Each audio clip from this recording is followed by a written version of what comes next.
Question से आज का पहला क्वेश्चन, इसके बारे में मुझे बताने की आवश्यकता नहीं है। ये 10 शिफ्ट जो हुई है पहले 27 जनवरी 2019, 27 जनवरी 2019 सेकंड शिफ्ट, तो उनकी डिटेल आप लोगों के पास है, ठीक है। तो ये मैं आप लोगों को पीडीएफ के फॉर्मेट में दे दूंगा, ये आप लोग देख लेना कि कौन से चैप्टर से कितने कितने क्वेश्चंस आप लोगों से यूपी पुलिस में दोस्त पूछे गए हैं। आज का पहला क्वेश्चन दोस्त आप लोगों के सामने है, ये रहा पहला क्वेश्चन, यूपी पुलिस का ही क्वेश्चन है, 27 जनवरी 2019 में आप लोगों से दोस्त पूछा गया है।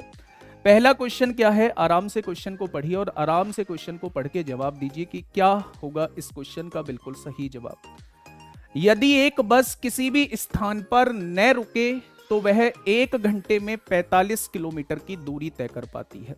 यदि बिना रुके चलती है तो वो 1 घंटे में कितनी दूरी तय कर पाती है, तो आप लोग कहेंगे 45 किलोमीटर की दूरी तय कर पाती है। यदि वह सभी स्थानों पर रुके तो वह 1 घंटे में 36 किलोमीटर की दूरी तय कर पाती है। तो बताइए 1 घंटे में बस कितने मिनट रुकती है। शानदार भाई, शानदार, बहुत सारे बच्चों का कमेंट आ चुका है, आंसर आ चुका है। 12 इस क्वेश्चन का बिल्कुल राइट जवाब होगा। ध्यान से सुनिएगा। अगर बच्चे मैं आप लोगों से पूछूं कि बिना रुके, अगर मैं आप लोगों से दोस्त पूछूं कि बिना रुके जो है वो वस्तु की चाल कितनी है, तो आप लोग कहेंगे बिना रुके जो वस्तु की चाल है वो 1 घंटे में 45 किलोमीटर जाती है, यानी बिना रुके जो चाल है वो 45 किलोमीटर प्रति घंटा है, यानी 1 घंटे में 45 किलोमीटर की दूरी तय करती है। अगर मैं आपसे पूछूं भाई रुक रुक कर उसकी चाल कितनी है, रुक रुक कर जब वस्तु चलती है तो उसकी चाल कितनी है, तो आप कहेंगे 36 किलोमीटर 1 घंटे में जाती है, यानी कि उसकी जो चाल है मेरे दोस्त 36 किलोमीटर प्रति घंटा है। जब भी आपसे रुकने का समय पूछा जाता है दोस्त, तो एक फॉर्मूला आप लोग याद रखेंगे। वो कौन सा फॉर्मूला है, तो फॉर्मूला होता है मेरे दोस्त बिना रुके चाल माइनस रुक रुक कर चाल, रुक रुक कर चाल अपॉन बिना रुके चाल। इस फॉर्मूले को याद रखेंगे। ये वो समय होता है जो प्रति घंटे रुकने का समय होता है, ये वो समय होता है दोस्त जो प्रति घंटे रुकने का समय होता है। अगर मैं चाल की बात करूं कि बिना रुके चाल कितनी है, तो आप कहेंगे 45 किलोमीटर प्रति घंटा। अगर मैं आपसे कहूं कि रुक रुक कर चाल कितनी है, तो आप कहेंगे 36 किलोमीटर प्रति घंटा। बिना रुके चाल कितनी है दोस्त, 45 किलोमीटर प्रति घंटा है, ठीक है। 45 में से 36 जाएगा तो 9 बचेगा, बटे में कितना है 45 है मेरे दोस्त। यदि ये चीज घंटे में आप लोगों से पूछी होती तो 1/5 घंटे इस क्वेश्चन का जवाब होता, लेकिन मेरे दोस्त मिनट में मुझसे पूछा गया है तो हमें 60 से गुणा करनी होगी। तो जब हम 60 से गुणा करेंगे, जब हम 60 से गुणा करेंगे तो मेरे दोस्त इस क्वेश्चन का जवाब कितना आ जाएगा, तो आप कहेंगे वो ट्रेन, वो वस्तु जो है वो प्रति घंटे 12 मिनट रुकती है। वो वस्तु जो है वो प्रति घंटे कितने मिनट रुकती है, तो आप कहेंगे वो 12 मिनट रुकती है। बहुत शानदार भाई। दूसरा क्वेश्चन आज की क्लास का दूसरा क्वेश्चन, और वो क्वेश्चन जो सबसे पसंदीदा चैप्टर होता है आप लोगों का, यानी मैं बात कर रहा हूं मेरे दोस्त समय तथा कार्य की। ये क्वेश्चन कोई मैथ जानता हो या नहीं जानता हो, इस क्वेश्चन को देख के चेहरे पे हल्की सी मुस्कान जरूर आती है कि हाँ हमारे फेवरेट क्वेश्चन हमारे सामने आ चुका है। तो जल्दी से बताएंगे क्या होगा इस क्वेश्चन का बिल्कुल सही जवाब।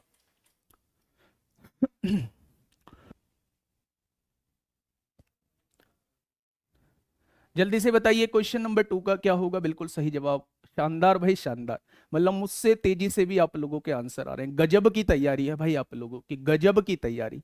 क्या तैयार किया है आप लोगों को भी। देखिए ध्यान से क्वेश्चन नंबर 2, ए बी से दुगना कुशल है और बी सी से 3 गुना कुशल है। भाई साहब मेरी हैबिट रही है, मैं क्वेश्चन को पहले एक लाइन पढ़ता हूं और उसके बारे में बोर्ड पे लिखता हूं, है ना। तो आपको यहां से पता चल चुका है कि क्वेश्चन के अंदर जो है वो 3 लोग हैं, ए बी और सी। उसने कहा है ए जो है वो बी से दुगना कुशल है और बी जो है वो सी से 3 गुना कुशल है। तो हमें जो शुरुआत करनी होगी वो मेरे दोस्त सी से शुरुआत करनी होगी। यानी अगर C एक काम करता है तो C से 3 गुना कुशल जो है वो B है, तो B कितना काम करता होगा? 3 काम करता होगा। भाई C अगर एक काम करता है तो B कितना काम करता होगा? तो आप कहेंगे 3 काम करता होगा। पहली लाइन में उसने कहा है कि A जो है वो B से दुगना कुशल है, यानी इसका दुगना क्या हो जाएगा? 6 हो जाएगा। तो मेरे दोस्त, अगर मैं आपसे कार्य क्षमता की बात करूं कि इनकी इफिशियंसी कितनी दी हुई थी, तो आप कहेंगे वो 6 3 1 दी हुई थी। ठीक है भाई, आगे बढ़ते हैं। यदि अकेले सी कोई काम 30 दिनों में पूरा कर सकता है, भाई सी एक दिन में एक काम करता है तो 30 दिन में कितना काम कर देगा? तो आप कहेंगे जी टोटल काम तो फिर तो 30 हो चुका है। टोटल काम कितना हो चुका है? तो आप कहेंगे टोटल काम तो 30 हो चुका है। तो क्वेश्चन ने कहा है वे एक साथ मिलकर उस काम को कितने दिन में पूरा कर सकते हैं, यानी अगर वो तीनों एक साथ मिलते हैं तो वो उस काम को कितने दिन में पूरा कर सकते हैं। तो आप कहेंगे जी जब वो एक साथ मिलेंगे ना तो एक दिन में होने वाला काम जो होगा वो 10 होगा। 6 और 3 9 और 1 10 काम हो जाएगा। तो मेरे दोस्त 30 काम कितने दिन में हो जाएगा? तो आप कहेंगे जब वो साथ मिलेंगे तो 3 दिन में जो है वो पूरा काम खत्म हो जाएगा। तो क्वेश्चन का जवाब क्या हो जाएगा? क्वेश्चन का जवाब जो है वो ए ऑप्शन हो जाएगा। ठीक है भाई, ये बात समझ में आ गई? बहुत शानदार। नेक्स्ट क्वेश्चन, क्वेश्चन नंबर 3 आप लोगों के सामने है। लैसे मैसे का क्वेश्चन है दोस्त, आप लोगों का फेवरेट क्वेश्चन है, आया हुआ क्वेश्चन है, लेकिन यूपी पुलिस में नहीं पूछा गया है, किसी अन्य एग्जाम में दोस्त आप लोगों से पूछा गया है। आने लायक क्वेश्चन है, इसलिए आप लोगों को स्क्रीन पे दिखाई दे रहा होगा। आप यकीन मानिए कि आपको हर एक क्वेश्चन ऐसा ही स्क्रीन पे नजर आएगा जो आपके एग्जाम में एक्सपेक्टेड होगा। यकीन मानना, ये 30-35 प्रैक्टिस सेट जो है आपके हर एक क्वेश्चन को रिवाइज कराने का काम करेंगे। ठीक है भाई, क्वेश्चन ने कहा है भाई साहब इन वाली भिन्न का एलसीएम आप लोग बता दो। तो आप लोग अच्छे से जानते हैं, अगर आप लोगों से मेरे दोस्त एलसीएम पूछा है तो आप हमेशा जो है न्यूमरेटर का एलसीएम निकाल दो। यानी न्यूमरेटर क्या है मेरे दोस्त? 1 3 4 और 9 का एलसीएम निकाल दो। आप क्या निकाल दो? न्यूमरेटर का एलसीएम निकाल दो। ठीक है भाई, और डिनोमिनेटर का क्या निकाल दो बेटा? डिनोमिनेटर का एचसीएफ निकाल दो। अब सवाल यहां एक पैदा हो जाता है कि भाई साहब ये एलसीएम और एचसीएफ का चक्कर क्या है, थोड़ा सा इसको भी बता दो, है ना। तो एलसीएम होता है मेरे दोस्त वो छोटी से छोटी संख्या जो दी हुई संख्याओं से पूरी पूरी विभाजित हो जाए, यानी वो छोटी से छोटी संख्या जो इन चारों से पूरी पूरी कट जाए। तो आप कहेंगे जी 3 और 9 से कटने वाली संख्या तो 9 होती है, 9 और 4 से कटने वाली संख्या तो 36 हो जाएगी। अब आप ये मुझे बताइए कि HCF क्या होता है। तो मेरे दोस्त आप कहेंगे वह बड़ी से बड़ी संख्या जो दी हुई संख्याओं को विभाजित कर दे, यानी इनको विभाजित करने वाली बड़ी से बड़ी संख्या क्या होगी? तो आप कहेंगे जी इनको तो कोई भी संख्या विभाजित नहीं करेगी। जब कोई भी संख्या विभाजित नहीं करेगी तो मेरे दोस्त सबका साथी एक इन सबको विभाजित करेगा। तो मेरे दोस्त इन चारों का एचसीएफ जो है वो 1 आ जाएगा। तो इस क्वेश्चन का जवाब क्या आ जाएगा? अगर इन फ्रैक्शन का मुझसे एलसीएम पूछा जाता है तो क्वेश्चन का जवाब 36 आ जाएगा। ऑप्शन नंबर बी इस क्वेश्चन का जवाब हो जाएगा। ऑप्शन नंबर बी इस क्वेश्चन का बिल्कुल सही जवाब हो जाएगा। बहुत बहुत बहुत सारा धन्यवाद आप लोगों का। मतलब अब आपने ना थोड़ी सी मुश्किलें और बढ़ा दी हैं। थोड़ी सी मुश्किलें इसलिए बढ़ा दी हैं मेरे दोस्त कि इतना बड़ा बच्चा जो है अगर वो विश्वास कर रहा है तो इसका विश्वास टूटना नहीं चाहिए। तो मेरे दोस्त मैं आपसे वादा करता हूं कि ये जो संख्या आप लोगों ने दी है ये निराश नहीं होगी, किसी भी हाल में निराश नहीं होगी दोस्त, चाहे उसके लिए मुझे कुछ भी करना पड़ जाए। ये 30-35 प्रैक्टिस सेट जो होंगे ना वो आपके जीवन बनाने वाले प्रैक्टिस सेट होंगे, ये मैं आप लोगों से वादा करता हूं। चलिए भाई बताइए क्वेश्चन नंबर 4 का जवाब क्या हो जाएगा। लास्ट में आप लोगों को स्कोर भी बताना है कि लास्ट में क्या रहा आज का आपका स्कोर। क्वेश्चन ने कहा है कि यदि 6 अंकों वाली संख्या आप लोगों को दी हुई है 5x2 y6z, अगर ये संख्या 7, 11 और 13 से विभाजित होती है, सबसे पहले एक बात सुनिएगा, कभी भी आपको क्वेश्चन में दिया जाए कि कोई भी संख्या 7, 11, 13 से विभाजित होती है, तो याद रखना वो संख्या जो होगी हमेशा एबीसी एबीसी के फॉर्मेट में होगी। अब इस बात का मतलब क्या है, यानी कि ये 3 अंक जो है वो यहां रिपीट हो रहे होंगे। जैसे मैंने लिख दिया यहां 713, तो आगे भी 713 लिखना होगा, ये संख्या इन तीनों से डिवाइड होगी। मैंने लिख दिया यहां 829, तो आगे भी हमें 829 लिखना होगा, ये 7, 11, 13 से डिवाइड होगी। मैंने लिख दिया यहां 524, तो आगे भी मुझे 524 लिखना होगा, ये संख्या 7, 11, 13 से डिवाइड होगी। यानी कि ये 3 अंक जो है आगे रिपीट होंगे, तब ये संख्या जो है वो 7, 11 और 13 से विभाजित हो जाएगी। तो मेरे दोस्त बस अब आप रिपीट करके देख लो। आपको क्वेश्चन ने दिया है 5x2 y6z दिया है, तो आप लोग जानते हैं अगर यहां 5 है तो यहां भी 5 आना चाहिए, तो y की वैल्यू मेरे दोस्त 5 आ चुकी है।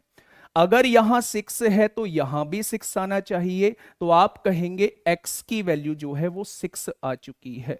और अगर आप यहां देखें तो यहां z है तो यहां 2 होना चाहिए, तो z की वैल्यू मेरे दोस्त 2 हो चुकी है। क्या इस बात से आप लोग सहमत हैं? बस आप लोग यहां वैल्यू पुट कर दीजिए। आपने क्या कहा, x की जगह 6 पुट किया, बहुत शानदार। y की जगह दोस्त 5 पुट किया, और z की जगह जो है 2 पुट किया, तो 3 दूनी 6 हो जाएंगे। तो आप कहेंगे 6 और 6 12, 12 में से 5 जाएंगे, तो सवाल का जवाब क्या हो जाएगा, तो क्वेश्चन नंबर 4 का जवाब हो जाएगा 7। ठीक है भाई, बहुत शानदार, बहुत शानदार भाई, बहुत जबरदस्त। क्वेश्चन नंबर 5 की तरफ चलते हैं।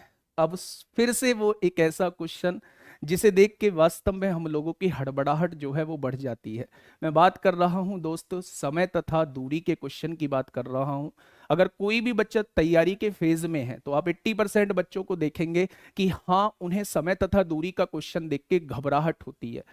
लेकिन मेरे दोस्त ये भी तय है कि समय तथा दूरी का क्वेश्चन अगर मिलेगा तो 60% अब के टाइम में चांसेस हैं कि वो औसत चाल से देखने को मिलेगा। तो मैंने शुरुआत ही आप लोगों की औसत चाल से कर दी है।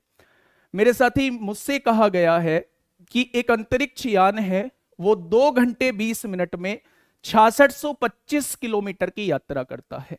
यानी कि मुझे दोस्त मेरे समय यहां दिया हुआ है 2 घंटे 20 मिनट, और कितने किलोमीटर की यात्रा करता है, तो आपने कहा जी 6625 किलोमीटर की यात्रा करता है।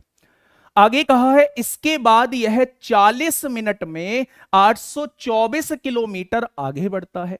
तो उसने पूछा है पूरी यात्रा में औसत गति जो है वो क्या रहने वाली है, यानी कि एवरेज स्पीड आप लोगों से दोस्त पूछा गया है।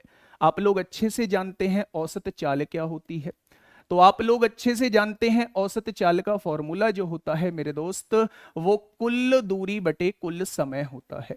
यानी कि total distance upon total time जो होगा वो आप लोगों का एवरेज स्पीड हो जाएगी। ये बात समझ में आ गई। अब आप ये समझिए कि तो क्वेश्चन के अंदर कुल दूरी क्या दी हुई है, तो आपने कहा जी पहली दूरी 6625 किलोमीटर दी हुई है, बहुत शानदार।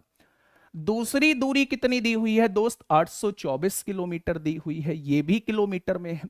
अब नीचे जो लिखा जाना है वो कुल समय लिखा जाना है। बच्चे एक बात बस छोटी सी देख लेना, बहुत छोटी सी बात, यहां 2 घंटे 20 मिनट हो चुके हैं। अगर मुझे टोटल समय निकालना है तो दोनों समय को जोड़ना होगा। अगर मैं इसमें 40 मिनट और जोड़ देता हूं तो ये 3 घंटे, 1 घंटा हो जाएगा, और 1 घंटे में 2 घंटे जोड़ूंगा तो 3 घंटे हो जाएंगे। यानी 2 घंटे 20 मिनट और 40 मिनट जुड़ के टोटल 3 घंटे बना लेंगे। यानी यहां जो आने वाला है टोटल 3 घंटे का समय आने वाला है। तो बच्चे यहां अब आप देखिए 5 और 4 9 हो जाएगा, 2 और 2 4 हो जाएगा, 8 6 14 को 4 हासिल 1 हो जाएगा, 7449 बटे 3 हो जाएगा। बस अब आप डिवाइड कर दीजिए, 3 दूनी 6 होगा, 1 बचेगा, 3 चौक 12 होगा, 2 बचेगा, 3 अट्ठे 24, 3 तिया 9। यानी कि औसत चाल कितनी निकल के आ जाएगी, तो आप लोग कहेंगे 2483 किलोमीटर प्रति घंटा आ जाएगी। ठीक है भाई, बहुत शानदार भाई, बहुत शानदार, बहुत लाजवाब। नेक्स्ट क्वेश्चन आप लोगों के सामने सरलीकरण का क्वेश्चन है। आराम से क्वेश्चन को सॉल्व करिए और मुझे बताइए दोस्त क्वेश्चन का जवाब क्या रहने वाला है। भाई वेट करूंगा आप लोगों का कि क्वेश्चन का जवाब क्या रहने वाला है। बहुत शानदार। क्वेश्चन नंबर 6 आप लोगों के सामने है, जल्दी से बताइए। क्वेश्चन ने कहा है, आप लोग जानते हैं कि ये सरलीकरण का क्वेश्चन है और सरलीकरण का क्वेश्चन किस पे आधारित होता है? बोर्ड मास पे आधारित होता है। सबसे पहले ब्रैकेट को सॉल्व करना होता है, ब्रैकेट इसमें है नहीं तो हम सबसे पहले ऑफ को सॉल्व करेंगे। ध्यान से सुनिएगा। 5 चौक 20, 5 चौक 20 और 4 कितना हो जाएगा? 24/5 होगा। डिवाइड लगाइए मेरे दोस्त, यहां 3/5 है और यहां इसकी गुणा 5 में। ऑफ का मतलब होता है गुणा। इसे एक ब्रैकेट में बंद कर दीजिए क्योंकि इसे हमें पहले सॉल्व करना है। यहां देखिए मेरे दोस्त, अगर मैं यहां देखूं तो 2 दूनी 4 होगा, 2 पंजे 10 होगा, यानी कि 3 दूनी 6/25 हो जाएगा। भाई 3 दूनी 6 और 5 पंजे 25 हो जाएगा। और यहां क्या लिखा हुआ है मेरे दोस्त? तो आप लोग कहेंगे यहां 1/5 लिखा हुआ है। ठीक है, अब आपने इसे सॉल्व किया, 5 से 5 कट गया। बेटा जब भी डिवाइड को आप लोग गुणा में बदलना चाहते हैं तो आपको ये 3 को उल्टा लिखना पड़ेगा, 1/3 लिखना पड़ेगा। आगे बढ़ जाते हैं जी, ये 6/25 लिखा हुआ है, ये 1/5 लिखा हुआ है। बहुत शानदार। आपने इसको काटा, 3 से काटा, 8 बार कट गया जी। यहां क्या बचेगा मेरे दोस्त? 8/5 बचेगा। यहां क्या बचेगा? 6/25 बचेगा। और यहां क्या बचेगा? 1/5 बचेगा। क्या यही बच जाएगा? अगर मैं आप लोगों से पूछूं कि भाई 5, 25 और 5 का एलसीएम कितना आएगा, तो आप कहेंगे 5 और 5 का तो 5 आएगा और 25 का आ जाएगा 25। तो क्या इनका एलसीएम जो है वो 25 निकल के आ जाएगा? आएगा या नहीं? तो यहां से अब आप लोग देखेंगे मेरे दोस्त, 5 पंजे 25, तो 5 की गुणा ऊपर करिए, 8 पंजे 40 हो जाएगा। आपने देखा 25 एकम 25, तो 1 की गुणा ऊपर करिए, यहां 6 हो जाएगा। 5 पंजे 25, तो 5 की गुणा ऊपर करिए, यहां ये हो जाएगा। तो 6 में से 5 गया, 1 40 और 1 41/25 इस क्वेश्चन का जवाब हो जाएगा। क्या हो जाएगा मेरे दोस्त? तो आप लोग कहेंगे 41/25 इस क्वेश्चन का जवाब हो जाएगा। तो बस अब आप इसे जो है वो मिक्स फ्रैक्शन में लिख दीजिए। 25 एकम 25 होता है, कितना बचेगा मेरे दोस्त? तो आप कहेंगे 16 बचेगा। तो एक सही 16/25 इस क्वेश्चन का जवाब हो जाएगा। क्या हो जाएगा मेरे दोस्त? एक सही 16/25 हो जाएगा। तो सरलीकरण में कोई बहुत बड़ी चीज नहीं होती है सिखाने के लिए, बस बोर्ड मास का नियम हम लोगों को लगाना होता है। बी का मतलब ब्रैकेट होता है, ऑफ का मतलब ओपन होता है, ऑफ होता है। डी का मतलब डिवाइड होता है, एम का मतलब मल्टीप्लीकेशन होता है, ए का मतलब एडिशन होता है, एस का मतलब सब्सट्रैक्शन होता है। ठीक है भाई, चलिए नेक्स्ट क्वेश्चन। ये सबसे बेहतरीन क्वेश्चनों में से एक क्वेश्चन मुझे लगा। 7th क्वेश्चन आप लोगों के सामने एक शानदार क्वेश्चन है, एवरेज का क्वेश्चन है, बड़ा गजब का क्वेश्चन है मेरे दोस्त। ठीक है, बताइए फटाफट बताइए क्या होगा इस क्वेश्चन का बिल्कुल सही जवाब। क्वेश्चन ने कहा है कि योग केंद्र पर 32 लड़कों का औसत वर्कआउट 136 घंटे है। भाई साहब लड़के कितने हैं? अगर मैं बॉयज की बात करूं तो लड़के कितने हैं? 32 लड़के हैं। इनका औसत कितना दे रखा है? 136 घंटे दे रखा है। बहुत शानदार। जबकि 88 लड़कियों का औसत वर्कआउट जो है, गर्ल्स कितनी दे रखी है? 88 दे रखी है। इनका औसत कितना दे रखा है मेरे दोस्त? 126 घंटे दे रखा है। बहुत शानदार। और आपसे पूछा क्या है मेरे साथी? लड़कों और लड़कियों की एक साथ औसत वर्कआउट बतानी है, यानी हमें कंबाइन बतानी है कि लड़के और लड़कियों का औसत वर्कआउट क्या रहा होगा। तो आप लोग जानते हैं कैसे निकालेंगे भाई? ये तो कैलकुलेशन बहुत बड़ी हो जाएगी। तो मेरे दोस्त ध्यान से सुनना, आप क्या करेंगे ऐसे केस में? आप लोग जो है संख्या का बच्चे अनुपात निकाल लेंगे, यानी अगर ये कट सकता है तो इसे मेरे साथ ही आप लोग काट लेंगे। तो आपने कहा जी 4 से काटा, 8 बार कट जाएगा, 8 से ही कट जाएगा मेरे दोस्त, 8 से कट जाएगा। इसे 8 से काट लेते हैं। 8 से काटा तो ये 4 बार कट जाएगा, 8 से काटा तो ये 11 बार कट जाएगा। तो बेटा काट के हमने छोटा कर लिया जिससे कि कैलकुलेशन हमारी ज्यादा बड़ी ना हो। अब आप लोग ये जानते हैं कि जब भी संख्या की गुणा औसत में करते हैं तो वो योग निकल के आता है। तो अगर मैं लड़कों का योग निकलना चाहता हूं तो क्या मुझे इसकी गुणा इसमें करनी होगी? तो आपने कहा 6 चौक 24 को 4 हासिल 2, 4 तिया 12 और 2 14 को 4 हासिल 1, 4 एकम 4 और 1 5 हो जाएगा। ठीक उसी तरह बेटा इसकी गुणा आप लोग इसमें करिए। तो आपने कहा 11 छिंग 66 को 6 हासिल 6, 11 दूनी 22 और 6 28 को 8 हासिल 2, 11 एकम 11 और 2 13। यानी ये लड़कों का योग आ चुका है, ये लड़कियों का योग आ चुका है। आप जानते हैं कि आपसे टोटल का औसत पूछा है। औसत क्या कैसे निकलता है?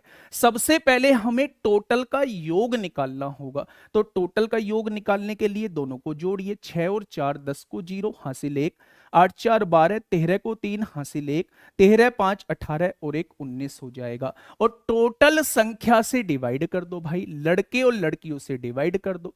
तो लड़के हैं 4, लड़कियां हैं 11, क्या टोटल मिला के 15 हो जाएंगे? होंगे या नहीं? तो बस हो गया क्वेश्चन। काटिए, 5 तिया 15 हो जाएगा, 4 बचेगा, 5 अट्ठे 40 हो जाएगा, 5 छंग 30 हो जाएगा, यहां बचेगा 5 तिया 15 हो जाएगा। बेटा यहां देखेंगे 3 एकम 3, 3 दूनी 6 होगा, 2 बचेंगे, 3 अट्ठे 24 होगा। क्या इसका जवाब जो है वो 128 सही 2/3 घंटे हो जाएगा? यानी अगर कंप्लीट क्लास का मुझे औसत निकालना है तो कंप्लीट क्लास का औसत जो है वो ये हो जाएगा। आपने क्या किया, ध्यान से सुनिए। लड़कों की संख्या कितनी है? आपने कहा 32 है। लड़कियों की संख्या कितनी है? 88 है। लड़कों का औसत 136 है, लड़कियों का औसत 126 है। औसत के साथ आप लोगों को छेड़खानी नहीं करनी है। आपको क्या करना है, ये जो संख्या आप लोगों को दी हुई है इसका अनुपात आप लोग निकाल लीजिए। आपने 8 से काटा 4 बार कट गया, 8 से काटा 11 बार कट गया। अब आपको कंप्लीट का औसत निकालना है। अगर कंप्लीट क्लास का औसत निकालना है तो कंप्लीट का योग आप लोगों के पास होना चाहिए। तो योग निकालने के लिए क्या करेंगे, इसकी संख्या की गुणा औसत में कर देंगे तो इसका योग आ जाएगा। इसकी संख्या की गुणा इसकी औसत में कर देंगे, इसका योग आ जाएगा। अगर कंप्लीट का औसत निकालना है तो मेरे दोस्त इन दोनों को जोड़ दीजिए और जितनी संख्या है उनसे डिवाइड कर देंगे तो आपके सामने कंप्लीट क्लास का औसत आ जाएगा। ठीक है, डेविएशन से भी कर सकते थे, लेकिन डेविएशन जो है वो थोड़ा सा लेंदी प्रोसेस हो जाएगा। आप इससे जा सकते हैं डायरेक्टली, सिंपल सा तरीका आप लोगों को दोस्त दिया हुआ है। ठीक है, बहुत शानदार। चलिए क्वेश्चन नंबर 8 की तरफ चलते हैं। रेशो का एक बेहतरीन सा क्वेश्चन और यूपी पुलिस का फेवरेट क्वेश्चन। यूपी पुलिस का पेपर हो और सिक्के वाला क्वेश्चन ना आए तो भाई साहब ऐसा लगेगा कि यूपी पुलिस का पेपर ही नहीं है। तो एक बेहतरीन सा सिक्के का क्वेश्चन आप लोगों के सामने है। बताइए क्या होगा इस क्वेश्चन का बिल्कुल सही जवाब? क्या कहना चाह रहा है भाई क्वेश्चन? क्वेश्चन ने कहा है एक बैग में 5 रुपए, 10 रुपए और 20 रुपए मूल्य वर्ग के सिक्के हैं। यानी कौन कौन से सिक्के हैं बेटा? 5 रुपए के सिक्के हैं, 10 रुपए के सिक्के आप लोगों को दिए हुए हैं और 20 रुपए के सिक्के आप लोगों को दिए हुए हैं। बहुत शानदार। उसने कहा है बैग में सिक्कों की कुल संख्या 240 है। यानी टोटल सिक्के मिला दिए जाएं तो टोटल सिक्के कितने बैठ रहे हैं? तो आप कहेंगे 240 बैठ रहे हैं। यदि 5 रुपए, 10 रुपए और 20 रुपए मूल्य वर्ग के सिक्कों की संख्या का अनुपात आप लोगों को दिया हुआ है। बेटा सिक्कों की संख्या का अनुपात दिया हुआ है 2, 3 और 5 दिया हुआ है। अब ध्यान से सुनना, मेरे हिसाब से 5 रुपए के 2 सिक्के हैं, 10 रुपए के 3 सिक्के हैं और 20 रुपए के 5 सिक्के हैं। तो अगर मैं टोटल सिक्कों की काउंटिंग करता हूं तो वो कितनी बैठ रही है? तो आप कहेंगे जी 5 और 3 8 और 2 10 सिक्के बैठ रहे हैं। लेकिन टोटल सिक्के दिए कितने हैं? 240 दिए हैं। यानी मुझे जो दी गई है वो 10 की वैल्यू 240 दी गई है। तो क्या एक की वैल्यू जो है वो 24 हो जाएगी? अगर एक की वैल्यू 24 हो चुकी है तो दो की वैल्यू 48 हो जाएगी। बहुत शानदार।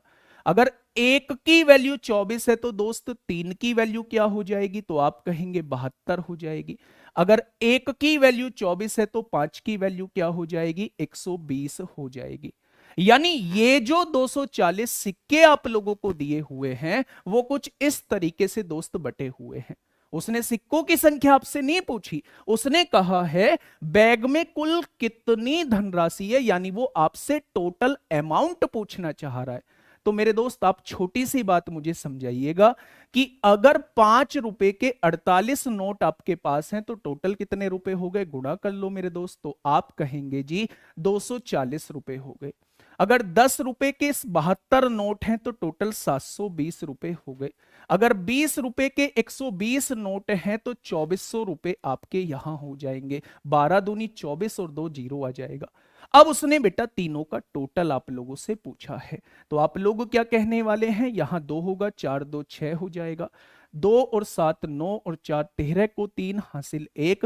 क्या उस बैग के अंदर जो है वो 3360 रुपए है, यानी उस बैग के अंदर जो रहने वाले हैं वो कितने रुपए रहने वाले हैं, तो आप लोग कहेंगे 3360 रुपए रहने वाले हैं। बच्चा ध्यान से सुनना, अगर यहां कुल सिक्कों की संख्या दी हुई है और यहां कुल सिक्कों की संख्या का अनुपात दिया हुआ है, तो मेरे हिसाब से टोटल सिक्के 10 बैठ रहे हैं, उसने 240 दिए हैं, तो एक की वैल्यू 24 है, तो 5 रुपए के सिक्के 48 हो जाएंगे, 3 की वैल्यू 72, 10 रुपए के सिक्के 72 हो जाएंगे और 20 रुपए के सिक्के 120 हो जाएंगे। वही चीज दोस्त मैंने लिखी है यहां।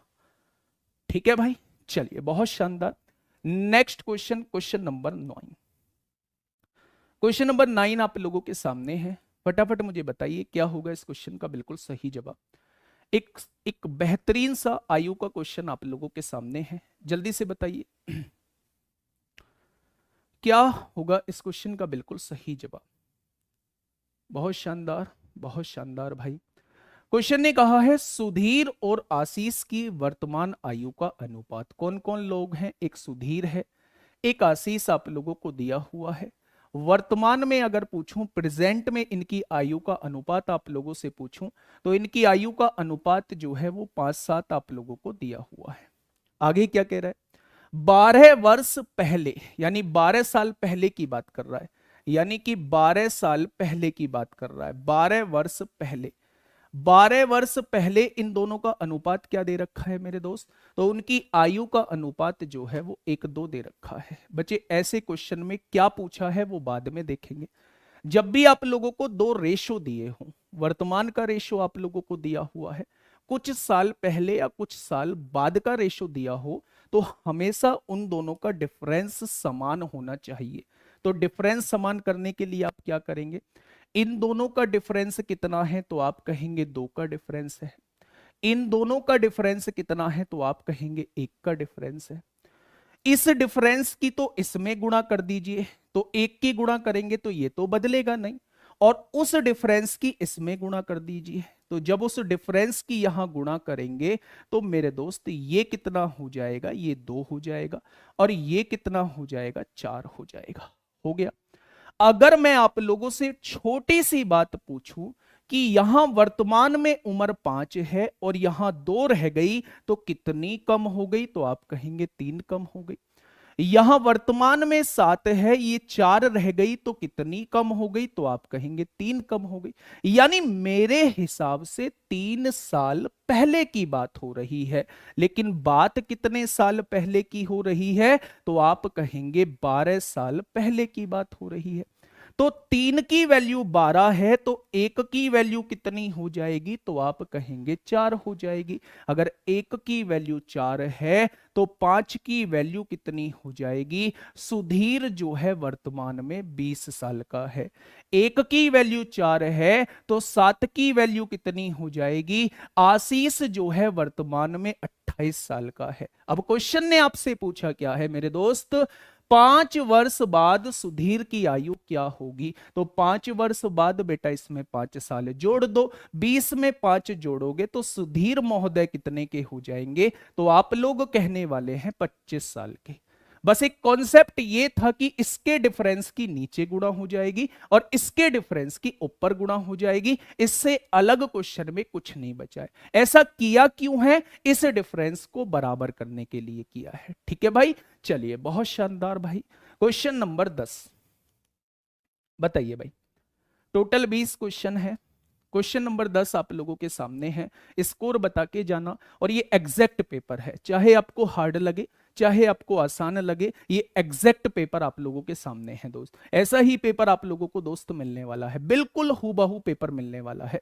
बड़ा टाइम दे के बनाया है, बहुत सारी चीजों का एनालिसिस करने के बाद बनाया है, और यकीन मानिए बहुत जबरदस्त सा प्रैक्टिस सेट आप लोगों के लिए रहने वाला है। ठीक है, आगे बढ़िएगा। क्वेश्चन ने कहा क्या है, आराम से पढ़िए क्वेश्चन।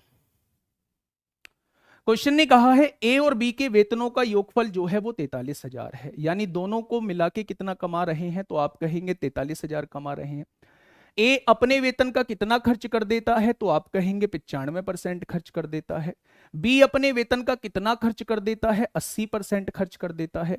यदि उनकी बचत समान है, बेटा इस वर्ड को पकड़िए, उनकी बचत जो है वो समान दी हुई है, तो बच्चा बस यहीं से क्वेश्चन खत्म हो गया कि ए की आय मैंने ए रुपए मान ली और बी की आय जो है वो मैंने बी रुपए मान ली। अगर ये 95% खर्च कर देता है अपनी इनकम का, तो क्या ये 5% बचाता होगा, यानी ए अपनी इनकम का 5% बचाता है। अगर बी अपनी इनकम का 80% खर्च कर देता है, तो 20% क्या अपनी इनकम का बचाता होगा, और दोनों की बचत जो है वो समान दी गई है। अगर दोनों की बचत समान दी गई है तो क्वेश्चन दोस्त एक लाइन का बन जाता है, परसेंटेज से परसेंटेज कट गई। अगर मैं दोनों का रेशियो निकालूं तो बी इधर गुणा में है दोस्त, भाग में आएगा, और ये 5 इधर गुणा में है, उधर भाग में पहुंचेगा। तो दोनों की इनकम का रेशियो क्या आ जाएगा, ये 4 रुपए कमाता है तो ये 1 रुपया कमाता है, तो दोनों मिलके कितने रुपए कमाएंगे, 5 रुपए कमाएंगे। और दोनों की आय दी हुई कितनी है, 43,000 दी हुई है। तो क्या 5 की वैल्यू दोस्त 43,000 आप लोगों को दी हुई है।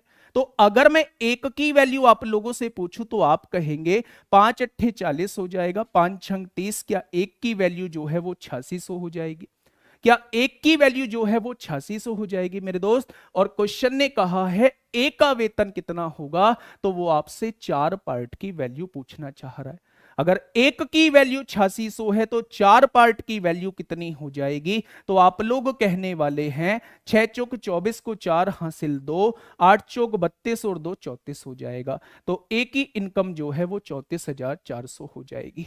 ठीक है, बहुत शानदार, बहुत लाजवाब। चलिए नेक्स्ट क्वेश्चन की तरफ चलते हैं। लाभ हानि का एक बढ़िया सा बेहतरीन सा क्वेश्चन आप लोगों के सामने, जल्दी से बताइए दोस्त क्या होगा इस क्वेश्चन का बिल्कुल सही जवाब।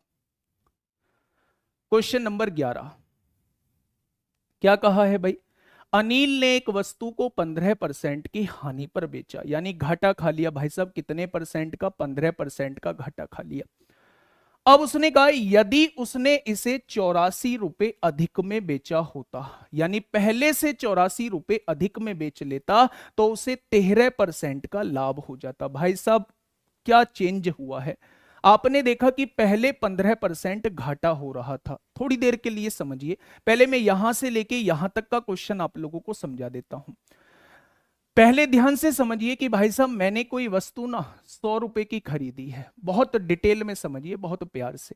मैंने कोई वस्तु 100 रुपए में खरीदी है, अगर मुझे 15% का घाटा हुआ है, तो क्या मैंने उस वस्तु को 85 रुपए का बेचा होगा, तो आप कहेंगे जी बिल्कुल बेचा होगा, 15 रुपए तो आपने घाटा खा लिया। लेकिन मेरे दोस्त दूसरी तरफ 13% का लाभ होता है, और 13% के लाभ का मतलब है जब मैं सामान को 113 रुपए का बेचूंगा। तो अगर मैं आपसे पूछूं कि पहले से कितने रुपए ज्यादा मैं बेच रहा हूं, तो आप कहेंगे 15, 113 में से 85 जाएंगे तो आप पहले से 28 रुपए ज्यादा का बेच रहे हो। उसने कहा है भाई साहब पहले से 84 रुपए अधिक में बेचा जाता, तब 13% का लाभ होता है। तो 28 की वैल्यू कितनी दी है, 84 दी है। तो 1 की वैल्यू कितनी हो जाएगी मेरे दोस्त, आप लोग कहेंगे 84/28 यानी कि 3 हो जाएगी। तो मेरे दोस्त अगर मैं क्रय मूल्य निकालना चाहता हूं तो मैं 100% की वैल्यू निकालना चाहता हूं, तो उस वस्तु का क्रय मूल्य कितना आ जाएगा, 300 रुपए। अगर क्वेश्चन ने मुझसे पूछा होता कि वस्तु का क्रय मूल्य क्या रहेगा, तो मेरा जवाब होता 300 रुपए। लेकिन उसने क्वेश्चन ने क्रय मूल्य नहीं पूछा, क्वेश्चन ने कहा है उसे 20% का लाभ प्राप्त करने के लिए उसे किस कीमत पर बेचना चाहिए। तो मेरे दोस्त, मैंने खरीदी कितने की है, 300 रुपए की। अगर मैं 20% लाभ चाहता हूं तो सबसे पहले मुझे पता तो हो कि 20% होता कितना है, यानी मैं 60 रुपए का लाभ चाहता हूं। अगर मैं आप लोगों से यह पूछूं कि भाई साहब आपने 300 का कोई माल खरीदा है और 60 रुपए आप लाभ के साथ बेचना चाहते हैं, तो आप एकदम से बता देंगे कि 360 रुपए का मुझे बेचना होगा। कितने का बेचना होगा, तो आप लोग कहेंगे 360 रुपए का बेचना होगा। ठीक है दोस्त, चलिए, बहुत आसान सा क्वेश्चन था, है ना। बहुत धीरे से आप लोगों को समझाया है, बहुत एक एक स्टेप आप लोगों के दिमाग में डालने की कोशिश की है। बताइए, क्वेश्चन नंबर नेक्स्ट 12 आप लोगों के सामने है। जल्दी से बताइए क्या होगा इस क्वेश्चन का बिल्कुल सही जवाब। क्वेश्चन ने कहा है 8500 की धनराशि है, साधारण ब्याज दर पर 5 वर्षों में 11,900 हो जाती है। भाई कितनी धनराशि थी, तो आप कहेंगे 8500। 5 वर्षों में कितनी हो जाती है, तो आप कहेंगे 11,900 हो जाती है। ठीक है, कितने वर्षों में, 5 वर्षों में हो जाती है। अब क्वेश्चन ने आगे क्या कहा है, यदि ब्याज दर में 3% की वृद्धि हो जाए। ब्याज दर में 3% की वृद्धि का मतलब है हर साल 3% की वृद्धि हो गई, तो 5 साल में दोस्त कितनी वृद्धि हो जाएगी, तो आप कहेंगे टोटल जो है वो 15% बढ़ जाएगी। उसने पूछा है उसी अवधि में प्राप्त होने वाली धनराशि क्या होगी, तो पहले से 15% बढ़ जाएगी। तो मेरे दोस्त, उधार कितनी ली गई थी, 8500 रुपए उधार ली गई थी, तो इसका 15% जो है वो बढ़ जाएगी। तो जब मैं इसका 15% निकालूंगा, तो आप कहेंगे 15 पंजे 75 को 5 हासिल 7, 15 अट्ठे 120 और 7 127 हो जाएंगे, यानी पहले से 1275 रुपए बढ़ जाएगी। अगर पहले से 1275 रुपए बढ़ जाएगी, तो पहले में 1275 जोड़ दो मेरे साथी। अब जो हमें राशि प्राप्त होगी, अब राशि जो प्राप्त होगी वो कितनी हो जाएगी, तो आप कहेंगे 13,175 हो जाएगी। बच्चा, हर साल 3% बढ़ाई है ना, तो 5 साल में कितने परसेंट बढ़ जाएगी, 15% बढ़ जाएगी। तो आपने क्या है, मूलधन का 15% निकाल लिया, यानी पहले से राशि 1275 बढ़ जाएगी। क्यों बढ़ जाएगी, क्योंकि हर साल 3% दर जो है वो बढ़ी है। ठीक है भाई, चलिए नेक्स्ट क्वेश्चन, क्वेश्चन नंबर 13 आपके सामने चक्रवृद्धि ब्याज का क्वेश्चन है। फटाफट से बताइए क्या होगा इस क्वेश्चन का बिल्कुल सही जवाब। क्वेश्चन नंबर 13 आप लोगों के सामने है, किसी धनराशि पर 2 साल का चक्रवृद्धि ब्याज जो है वो 4180 आप लोगों को दिया हुआ है। यदि ब्याज की दर 20% वार्षिक हो तो धन क्या है, यानी मूलधन आप लोगों से पूछना चाह रहा है। अच्छा, एक बात मुझे बताइए, अगर 1 साल की दर 20% है, तो 2 साल की इक्विवेलेंट दर क्या हो जाएगी, समतुल्य दर क्या हो जाएगी। तो आप लोग जानते हैं कि यहां आप लोग रामबाण फॉर्मूला लगा सकते हैं। यानी कि अगर मैं आप लोगों से कहूं कि 2 साल का ब्याज कितना होगा, तो आप कहेंगे 2 साल का ब्याज 44% हो जाएगा। बच्चे, मैं एक तरफ लिख देता हूं, ये रामबाण फॉर्मूला होता क्या है।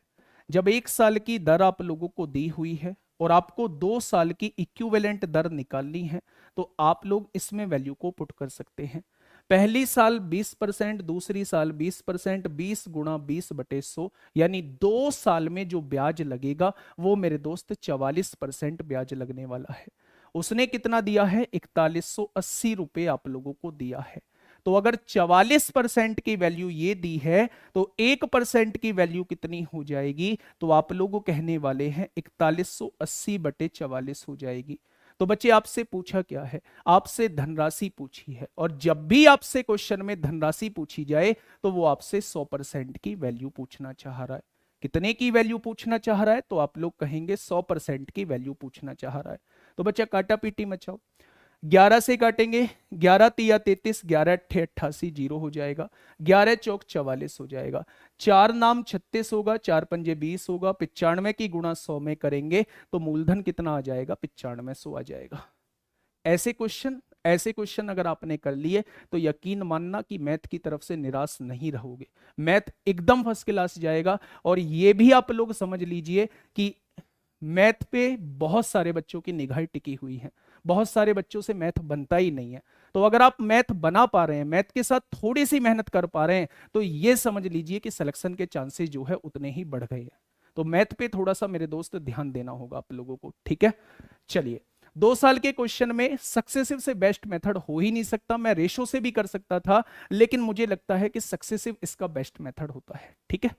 चलिए, क्वेश्चन नंबर 14 क्या कह रहा है, बात को समझिएगा। क्वेश्चन कहना क्या चाह रहा है मेरे दोस्त। हाँ, क्वेश्चन ने कहा है एक वस्तु 2500 रुपए में खरीदी गई, यानी कि क्रय मूल्य आप लोगों को दिया हुआ है।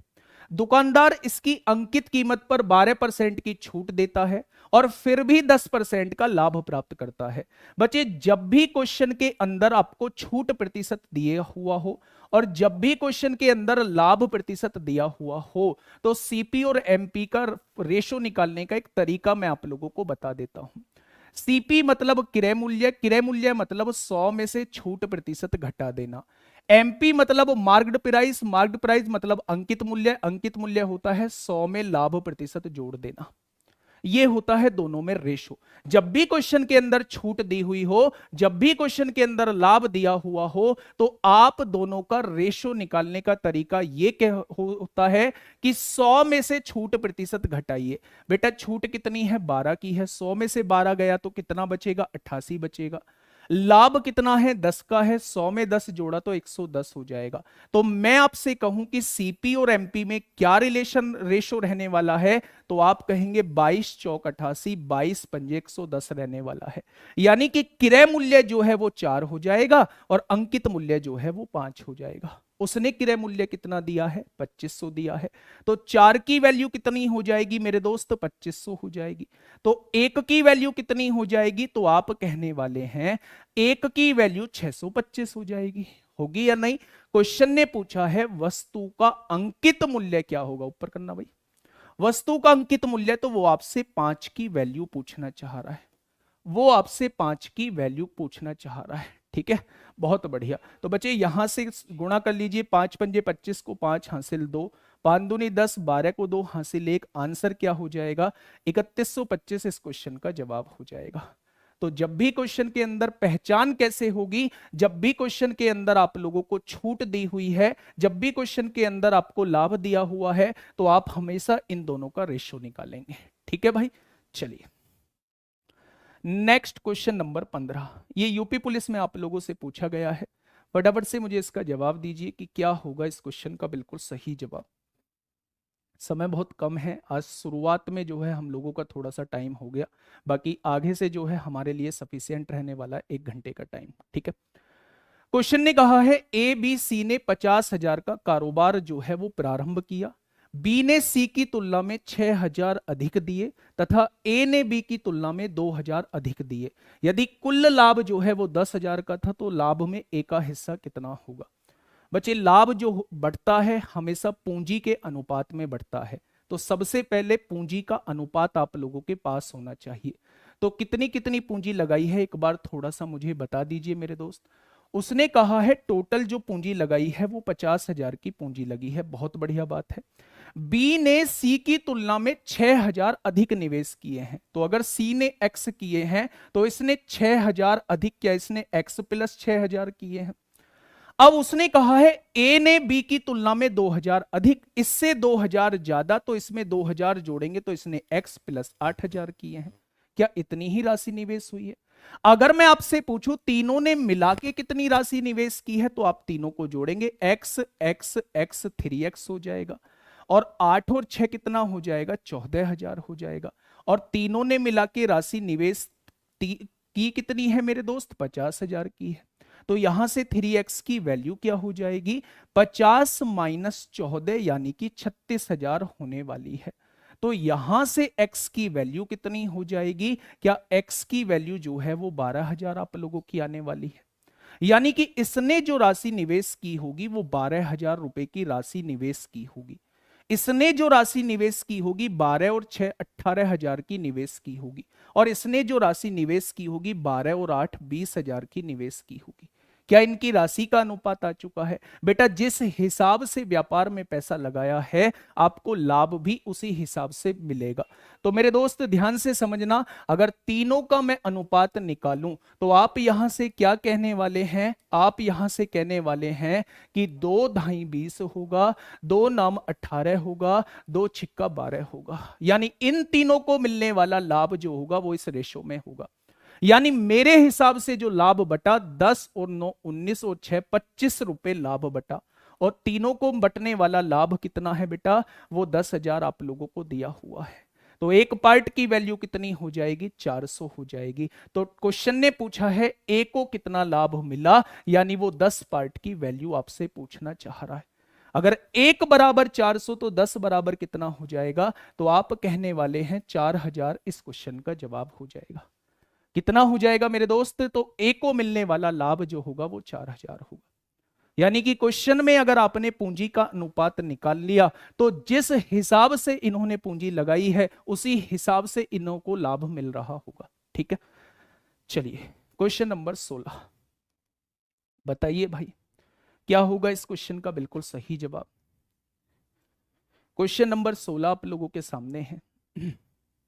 देखिए, ए बी सी अकेले कार्य करते हुए एक कार्य को क्रम से 16, 24 और 36 दिन में पूरा कर सकते हैं। ए कितने दिन में पूरा करता है? 16 दिन में। बी कितने दिन में पूरा करता है? 24 दिन में। और सी कितने दिन में पूरा करता है? 36 दिन में। तो उसने कहा यदि वे एक साथ कार्य करते हैं तो काम कितने दिनों में पूरा हो जाएगा? तो सबसे पहले बेटा ऐसे क्वेश्चन में इन तीनों का एलसीएम लेते हैं। कैसे लेंगे एलसीएम?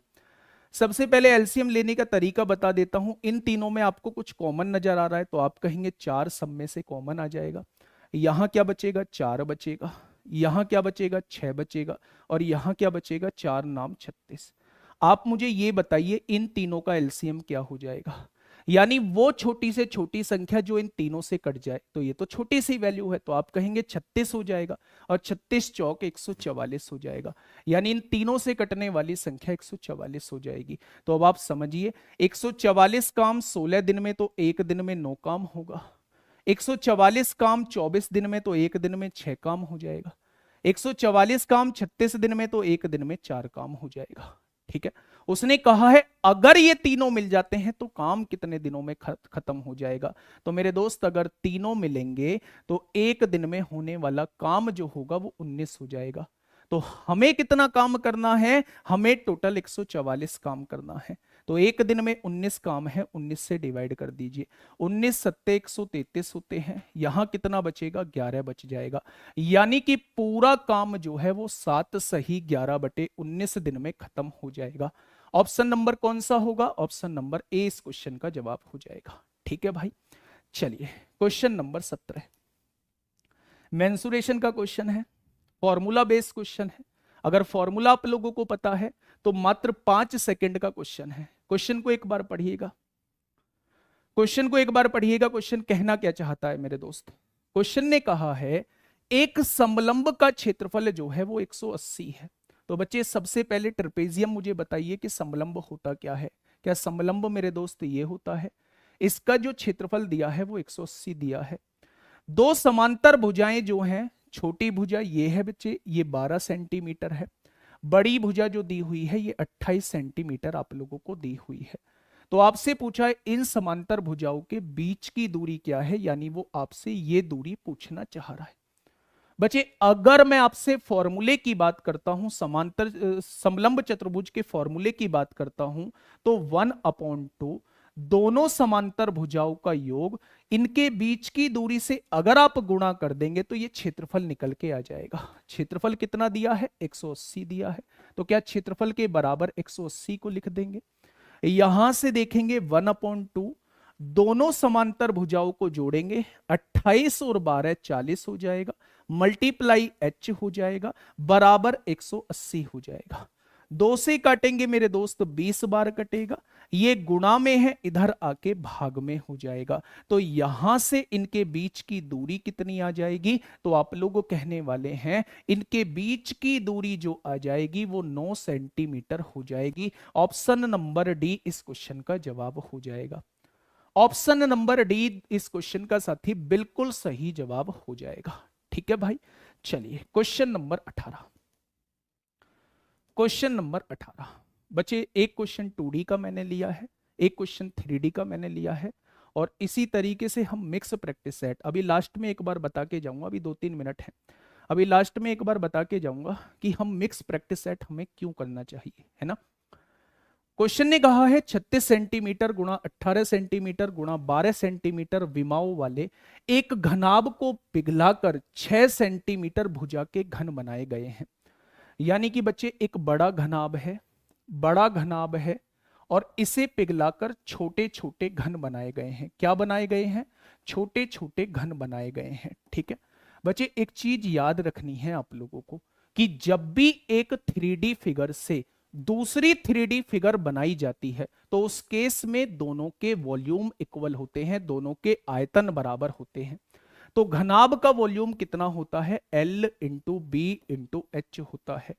ये बराबर होगा घन के आयतन के, पर आपको ये नहीं पता कितने घन बनेंगे, तो आपने मान लिया n घन बनेंगे। तो इस घनाभ का जो आयतन होगा, इस घनाभ को पिघलाकर बनाए गए हैं कितने घन आपको नहीं पता भाई साहब, पर जितने भी घन बने होंगे उन सब का आयतन इस घनाभ के आयतन के बराबर होगा। ठीक है, तो घनाभ की बेटा भुजा क्या है, आप कहेंगे 36, चौड़ाई क्या है 18, ऊंचाई क्या है 12। आपको नहीं पता भुजाओं की संख्या, आप घन की भुजा बताएंगे तो 6 गुणा 6 गुणा 6 हो जाएगा। घन की भुजा होती है 6, 6 का क्यूब, आपने 6 को 3 बार लिख दिया। अब यहां 6 गुणा में है, इधर आके भाग में होगा, यहां 6 गुणा में है, इधर आके भाग में होगा, यहां 6 गुणा में है, इधर आके भाग में हो जाएगा। तो आप कहेंगे 6 छंग 36, 6 तिया 18 और 6 दूनी 12, यानी 6 तिया 18 दूनी 36 हो जाएगा। एक बड़े घन से 36 छोटे घन बनाए जा सकते हैं, एक बड़े घन से 36 छोटे घन बनाए जा सकते हैं। ऑप्शन नंबर डी इस क्वेश्चन का बिल्कुल सही जवाब हो जाएगा। ठीक है भाई, नेक्स्ट क्वेश्चन आप लोगों के सामने है। बच्चे बस आप लोगों को ये याद रखना है कि आप लोग याद रखिए, जब भी बड़ी चीज को पिघला के छोटी चीज बनाई जाती है तो दोनों के वॉल्यूम इक्वल होते हैं। ठीक है भाई, ये लास्ट क्वेश्चन है, 20वां क्वेश्चन आपके लिए होमवर्क रहेगा। बताइए क्या होगा इस क्वेश्चन का जवाब। क्वेश्चन ने कहा है जी ए बी की तुलना में 3 गुना कार्यकुशल है। सबसे पहले इनकी इफिशियंसी मुझे बताइए। बी की तुलना में है तो बी अगर एक काम करता है तो ए कितना काम करेगा, 3 काम करेगा। क्या ये इफिशियंसी आप लोगों के सामने आ जाएगी, क्या ये कार्यक्षमता आप लोगों के सामने आ जाएगी। अगर मैं आप लोगों से पूछूं कि भैया कार्यक्षमता का रेशो 3:1 है तो दिनों का रेशो क्या हो जाएगा, जस्ट उल्टा हो जाएगा। यानी ये किसी काम को 1 दिन में कर रहा होगा तो ये उसी काम को 3 दिन में करेगा। उसने कहा है ए को किसी कार्य को पूरा करने में 20 से 24 दिन कम समय लगता है। तो भाई साहब मेरे हिसाब से कितने दिन कम समय लग रहा है, तो आप कहेंगे जी आपके हिसाब से तो 2 दिन समय कम लग रहा है। क्वेश्चन ने कहा है 24 दिन कम समय लगता है, तो 1 की वैल्यू क्या हो जाएगी, आप कहेंगे 12 हो जाएगी।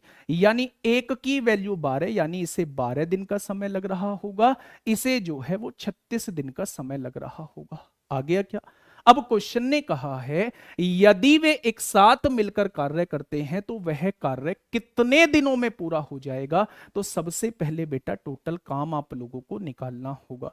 अब आप मुझे ये बताइए कि ए जो है 1 दिन में 3 काम करता है और 12 दिन में काम खत्म कर देता है, तो बेटा 12 दिन में क्या उसने 36 काम किया होगा। क्या टोटल काम जो है वो 36 आ चुका है। भाई 3 गुणा 12 36 काम आ जाएगा। आप कहोगे जी ना मैं तो इससे निकालूंगा, तो अगर ये 1 दिन में 1 काम करता है तो 36 दिन में 36 कार्य इसने भी किया होगा। तो चाहे आप इससे निकालो चाहे आप इससे निकालो, टोटल कार्य तो 36 ही आएगा। अब दोनों से मिलके कराना है तो 1 दिन में 3 काम, 1 दिन में 1 काम, दोनों मिलके 1 दिन में 4 काम करेंगे। तो बेटा 36 काम कितने दिन में समाप्त कर देंगे, तो आप लोग कहोगे 9 दिन में समाप्त कर देंगे। ठीक है भाई, 9 दिन में समाप्त कर देंगे। लास्ट क्वेश्चन आप लोगों के लिए होमवर्क है। लास्ट क्वेश्चन आप लोगों के लिए होमवर्क है, यूपीएसआई में दोस्त क्वेश्चन पूछा गया है, इस क्वेश्चन का जवाब कमेंट बॉक्स में जरूर देना। बच्चे मैं आप लोगों को बता दूं कि आप लोगों का एग्जाम जो है 18 फरवरी का है, लगभग 40-42 दिन का समय बचा हुआ है। तो पेपर में जो है वो मिक्स क्वेश्चन आएंगे, और मेरा मानना है कि जब आप इंडिविजुअल प्रैक्टिस सेट करते हैं, चैप्टर का प्रैक्टिस सेट करते हैं, तो आपकी मेंटलिटी सेट हो जाती है। नंबर सिस्टम के ही तो क्वेश्चन चल रहे हैं, तो नंबर सिस्टम पहले से ही दिमाग में सेट रहता है कि नंबर सिस्टम का ही अगला क्वेश्चन भी नंबर सिस्टम का ही आएगा, तो वो ज्यादा इफेक्टिव नहीं होता। अगर आप मिसलेनियस कर रहे हैं तो दोस्त अगला क्वेश्चन किस चैप्टर का आएगा, और उस चैप्टर के हिसाब से अपनी मेंटेलिटी को एकदम चेंज करना बच्चे, वो आपको लास्ट के 1 महीने में करना जरूरी होता है। इसलिए मैं कहता हूं कि लास्ट के 1 महीने में आप लोगों को मिसलेनियस प्रैक्टिस सेट करना चाहिए, जिससे कि आपकी हैबिट में ये चीज आ जाए कि कैसे हर एक क्वेश्चन पे आप अपने माइंड की मेंटेलिटी को चेंज करेंगे। ठीक है दोस्त, तो मिसलेनियस क्वेश्चन ही हम लोग करने वाले हैं, एक शानदार तरीके से हम लोग करने वाले हैं। मैंने आप लोगों से वादा लिया है, मैंने आप लोगों को वादा भी दिया है कि मैं इस सेट को एक ऐसा सेट बनाऊंगा कि आप लोग फील करेंगे कि हाँ ये 5 बजे वाला प्रैक्टिस सेट चल रहा है पेपर हॉल में बैठ के। ठीक है दोस्त, तो कैसी लगी क्लास जरूर बताइएगा। अगर कोई चेंज है